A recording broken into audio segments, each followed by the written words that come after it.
The British Queen is enthroned over a huge world empire, theoretically. In fact, her power is very limited. She stays completely out of day-to-day politics. Nevertheless, the advice of a monarch who has survived many prime ministers, well, politically, since Sir Winston Churchill and has experienced several crises, is in great demand.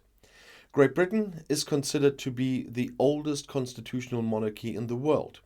In theory, Elizabeth II, Queen by the grace of God, has extensive powers. In fact, she is the highest representative of the state according to protocol. She not only represents the United Kingdom of England, Scotland, Wales and Northern Ireland, but is also the formal head of state for 15 of the 54 Commonwealth of Nations, including Australia, there are discussions though, New Zealand and Canada. In November 2021, the Caribbean state of Barbados broke away from the British Crown and declared itself a republic. Independence from Great Britain was achieved in 1966.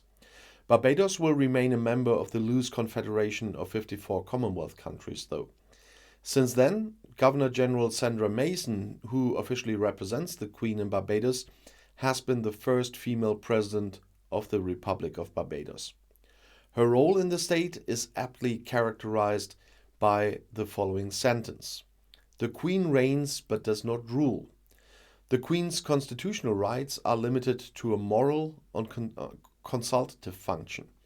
The Queen holds no political office, stays out of day-to-day politics, does not comment on them, and does not issue any instruction to the Prime Minister as head of government, at least not officially. The Prime Minister is responsible for political leadership and is the head of Her Majesty's government. Once a week on Tuesday at 11 a.m., the Queen receives the incumbent Prime Minister at Buckingham Palace for a private interview lasting around 15 to 30 minutes. The head of government informs the monarch about the current political situation in the country, about government legislative projects, and the foreign policy situation. This conversation serves to keep the Queen informed about all political events.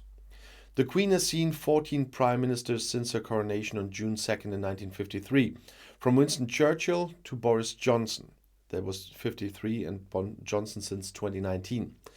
In the past, there have always been discussions about the political significance of the monarchy, for example, at the end of 1994 in connection with reform proposals by the Labour opposition, which aimed, among other things, to abolish the Crown's sovereignty over the dissolution of the House of Commons, bypassing Parliament, and the powers reduced to the level of Scandinavian monarchies.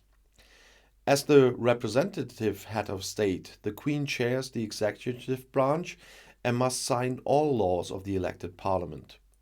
Thus, their role in legislation is comparable to that, for example, of the German federal president here in my country, but to a limited extent.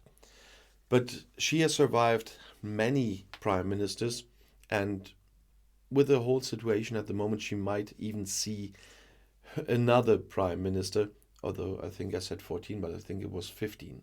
But Boris Johnson could not be her last, or will probably not be her last, seeing how the things are going at the moment. But that's just day-to-day politics and not that important for the general explanation I gave you today.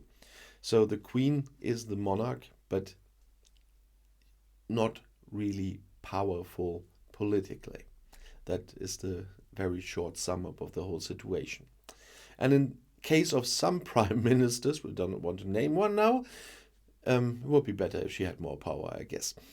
And in other cases not. So it's a three-bladed sword. I'll see you in my next video. Bis gleich.